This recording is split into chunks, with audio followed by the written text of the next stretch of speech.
ఇక ఇక్కడ ఇద్దరు ముగ్గురు పిచ్చోళ్ళు తిరుగుతున్నారు బీజేపీ వాళ్ళు. ఒకడు అంటాడు మోడీ గారు ధైర్యంగా కోవిడ్ వ్యాక్సిన్ కనిపెట్టిండు మోడీ గారు అని ఒకటి చెప్తాడు. కేంద్ర మంత్రి కిషన్ రెడ్డి అని ఉన్నాడు ఒక ఆయన. మరి ఆయనకు మెదడు మోకాళ్ళల్లో ఉందో అరికాళ్ళల్లో ఉందో నాకైతే తెలియదు, కానీ మోడీ అట కరోనా వ్యాక్సిన్ కనిపెట్టిండట. ఏం చెప్పాలి వాళ్ళకు? అందుకే నేను కూడా కిషన్ అన్నకి చెప్పిన, కిషన్ అన్న ఒక పని చేయి, మోడీ గారు కరోనా వ్యాక్సిన్ కనిపెట్టిన మాట నిజమే అయితే మేము కూడా తెలంగాణ శాసనసభ నుంచి సిఫారసు చేసి పంపుతాం, నోబెల్ బహుమతి ఇప్పిద్దాం మోడీ గారికి, అద్భుతంగా ఇంత గొప్ప పని చేసినందుకని నేను కూడా చెప్పిన.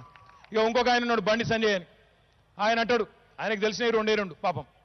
అన్నా ఇవాళ ఏం వారం అన్నా, ఇవాళ ఏం దేవుడు అన్నా, రేపేం వారం అన్నా, రేపేం దేవుడు అన్న, గిద్దప్ప అని ఇంకోటి తెలియదు పాపం. మెదడులో కొద్దిగా సరుకు లేదు.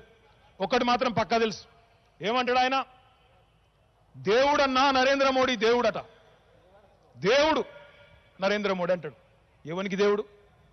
నీకు దేవుడా? అదానిగానికి దేవుడా? ఎవనికి దేవుడు? ఎందుకు దేవుడు? ఇక్కడ వచ్చిన మా తమ్ముళ్ళు ఆలోచన చేయాలా. 70 రూపాయలున్న పెట్రోల్ను 115 రూపాయలు చేసినందుకు మా తమ్ముళ్ళందరికీ దేవుడా? ఎవరికి దేవుడు? 400 రూపాయలున్న సిలిండర్ను 1200 రూపాయలు చేసినందుకు మా ఆడబిడ్డలకు దేవుడా? ఎవలకు దేవుడు? ఎందుకు దేవుడు? మా రైతులను 700 మందిని ఢిల్లీలో చలిలో ఎండలో వానలో సావగొట్టి 700 మంది ప్రాణాలు తీసినందుకు రైతులకు దేవుడా? ఎవనికి దేవుడు? నరేంద్ర మోడీ. ఈ దేశంలో ఎన్నడూ లేనంత ద్రవ్యోల్బణం, 30 ఏళ్లలో ఎన్నడూ లేనంత ద్రవ్యోల్బణం, 45 ఏళ్లలో ఎన్నడూ లేనంత నిరుద్యోగం తెచ్చి రూపాయిని ఈరోజు పాతాళానికి తీసుకుపోయి అప్పుల్లో భారతదేశాన్ని ఆకాశంలో పెట్టినందుకు దేవుడా? దేనికి? ఎవనికి దేవుడు? దేనికి దేవుడు నరేంద్ర మోడీ? ఇది చెప్పమంటే చెప్పడు. ఇవాళ భారతదేశం యొక్క గౌరవాన్ని ప్రపంచం దృష్టిలోనే తగ్గే విధంగా దౌర్భాగ్యంగా వ్యవహరిస్తున్న ఒక అసమర్థ ప్రధానమంత్రిని బలవంతంగా ఆయనను విశ్వగురు అనుకుంటా రుద్దుకుంటా, ఢిల్లీలో నోడు ఫేకుడు, ఇక్కడ నోడు జోకుడు. ఢిల్లీలో నోడు అంటాడు నరేంద్ర మోడీ యుద్ధమాపిండు రష్యా యుక్రెయిన్ అంటాడు. రష్యా యుక్రెయిన్ యుద్ధమాపిండట. పక్కన కర్ణాటక మహారాష్ట్ర 2 దగ్గరలో బీజేపీ గవర్నమెంట్లో ఉన్నాయి. కర్ణాటకలో బీజేపీ గవర్నమెంట్ ఉన్నది, మహారాష్ట్రలో బీజేపీ గవర్నమెంట్ ఉన్నది. వాళ్ళిద్దరు కొట్టుకదస్తాను. ఒక 800 ఊర్లు మాయి అంటే మాయి అని కొట్టుకుంటాను వాళ్ళిద్దరు. ఈ 2 రాష్ట్రాల పంచాయతీ దెంపలేనోడట గాడవై 2 దేశాల మధ్య యుద్ధాన్ని మాత్రం ఆపినట నరేంద్ర మోడీ. ఇక వీడు చెప్పాలి, మనం నమ్మాలి. కూట్లే రాయిది ఏలేనోడు ఏట్ల రాయిది ఇస్తాను అయినట్టు నమ్ముదామా? ఆలోచించమని కోరుతా ఉన్నా. ఒక పిచ్చోడున్నాడు, వాడంటాడు ప్రగతి భవన్ ను పేల్చేస్తా అంటాడు. ఒక పిచ్చోడు ఇక్కడ తిరుగుతున్నాడు మీ జిల్లాలో. ఒకడేమో ప్రగతి భవన్ పేల్చేస్తా అంటాడు.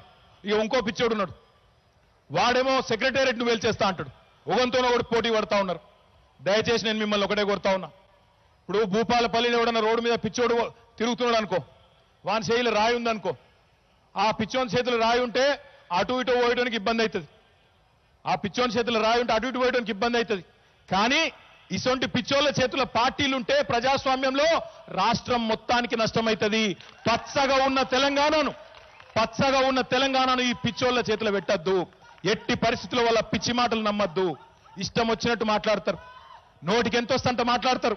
నేను ఒక్క మాట దయచేసి ఇక్కడికి వచ్చిన మా ఆడబిడ్డలందరినీ ఆలోచించమని కోరుతా ఉన్నా. ఒక ఆయన పేరు తెలంగాణ కాంగ్రెస్ అధ్యక్షుడు, ఇంకొక ఆయనేమో తెలంగాణ బీజేపీ అధ్యక్షుడు. నేను ఒక్కటే అడుగుతున్నా, అసలు కేసీఆర్ లేకపోతే, తెలంగాణ రాష్ట్ర సమితి లేకపోతే అసలు తెలంగాణ వచ్చునా? జై తెలంగాణ అని కేసీఆర్ గారు గులాబీ జెండా తీసుకొని బయలుదేరకపోతే 2001లో తెలంగాణ అనేది వచ్చునా? ఆ తెలంగాణ రాకపోతే వీడెవడు వాడెవడు ఇద్దరిని ఎవడన్నా దేకునా వీళ్ళకు తెలంగాణ కాంగ్రెస్ తెలంగాణ బీజేపీ అనేది ఉంటుండేనా? గంజిల ఈగల్ లెక్క ఒక ఆయన కరీంనగర్ల కార్పొరేటరు, ఇంకొక ఆయన రోడ్లు పెట్టుకుని ఎక్కడెక్కడ తిరిగిందో నాకు తెలియదు.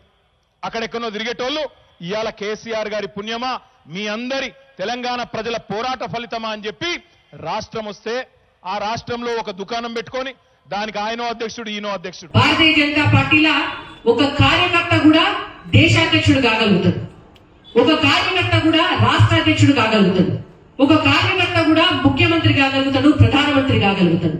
ఇక్కడ కూర్చున్నటువంటి మహిళలు, ఇక్కడ కూర్చున్నటువంటి మా అన్నల తమ్ములు ఎవరైనా కూడా సిన్సియర్ గా పనిచేస్తే, పార్టీ కోసం పనిచేస్తే, ప్రజల కోసం పనిచేస్తే పార్టీ గుర్తిస్తుంది, ఏమైనా కాగలుగుతాం. కానీ అదే ఒక బీఆర్ఎస్ పార్టీల ముఖ్యమంత్రి కుటుంబ సభ్యులు కాకుండా ఎవ్వరు కూడా ఆ పార్టీ అధ్యక్షులు కాలేదు. కేసీఆర్ కుటుంబ సభ్యులు కాకుండా ఎవ్వరు కూడా ముఖ్యమంత్రి కాలేదు. నిన్నగాక మొన్న కేటీఆర్ గారు మాట్లాడుకుంటా పెద్ద పెద్ద డైలాగులు కొడుతున్నాడు. ఆయన అన్నారు నరేంద్ర మోడీ గారి గురించి, కిషన్ రెడ్డి గారి గురించి, బండి సంజయ్ గారి గురించి మాట్లాడుకుంటా ఛాయ్ అమ్ముకునేటోళ్ళు దేశ ప్రధాన అయినరు, వాళ్ళకే మేరక కార్పొరేటర్ స్థాయి వాళ్ళు రాష్ట్ర పార్టీ అధ్యక్షులైనరు, వాళ్ళకే మేరక అని వాడు వీడు అని కూడా మాట్లాడిండు. ఇవాళ అదే కేటీఆర్ గారిని మనం కూడా అడగచ్చు. భారతీయ జనతా పార్టీ ప్రతి కార్యకర్త కూడా అడుగుతారు, ఇవాళ నువ్వు ఒక కార్పొరేటర్ స్థాయి వ్యక్తి రాష్ట్ర అధ్యక్షుడు అయిండు, ఆయనకే మెరక అనేటువంటి పదానికి బదులు వారికే మెరక అని మాట్లాడినావు కదా కేటీఆర్. మేము కూడా అడుగుతున్నాం ఇవాళ, అసలు నీకు మీ నాయన రాష్ట్ర అధ్యక్షుడు కాకపోతే నీ కేర్ ఆఫ్ అడ్రస్ ఏంటిది అని మేము అడుగుతున్నాం. అమెరికాలో చిప్పలు దమ్ముకున్నాడు తప్ప నీకున్నటువంటి కేర్ ఆఫ్ అడ్రస్ ఏంటిది? నువ్వన్నట్టుగా మేము కూడా వాళ్ళకున్న కేర్ ఆఫ్ అడ్రస్ ఏంటిది అని మేము కూడా అడగలుగుతాం. అందుకనే బీఆర్ఎస్ పార్టీ నాయకులు కేటీఆర్ గారితో సహా నోరు జాగ్రత్తగా పెట్టుకోవాలా, ఒళ్ళు కూడా జాగ్రత్తగా పెట్టుకోవాలా. మీరు మాట్లాడేటువంటి మాటలనే మీ సంకుచితత్వం ఉన్నది. ఏ కార్యకర్త అయినా ఏదైనా కాగలగటమే ప్రజాస్వామ్య లక్షణం.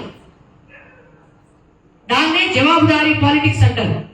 మీ లెక్క కుటుంబ సభ్యులు మాత్రమే అయితే కొడుకు కాకపోతే బిడ్డ కాకపోతే అల్లుడు అయ్యేటువంటిది ప్రజాస్వామ్యం కాదు, అది రాజరికం. కాబట్టి రాజరికం వెలగబెట్టుకుంటా నేను తెలంగాణలో మేము మా నాన్న రాష్ట్ర అధ్యక్షుడు కాబట్టికే నేను మళ్ళా రేపు పొద్దున రాష్ట్ర అధ్యక్షుడు అయితా, ఒక కార్పొరేటర్ రాష్ట్ర అధ్యక్షుడు కావద్దు అని అంటే ప్రజలు మిమ్మల్ని ఎక్కడికి పంపించాలో అక్కడికి పంపుతారు. కాబట్టి నోరు జాగ్రత్తగా పెట్టుకోవాలి అని చెప్పి కేటీఆర్ గారికి బీఆర్ఎస్ పార్టీ నాయకులకు కూడా హెచ్చరించుకుంటూ, హాయ్ ఫ్రెండ్స్, మా టుడే టుమారో యూట్యూబ్ ఛానల్ చూస్తున్నందుకు చాలా థ్యాంక్స్. మరిన్ని లేటెస్ట్ వీడియోస్ కోసం వెంటనే సబ్స్క్రైబ్ చేయండి. అలాగే ఈ బెల్ ని కూడా రింగ్ చేసేయండి. మా నోటిఫికేషన్స్ అన్ని మీ మొబైల్లో వస్తాయి. అలాగే మా వీడియోస్ మీకు నచ్చితే లైక్ చేయండి, షేర్ చేయండి, నచ్చకపోతే కామెంట్ చేయండి.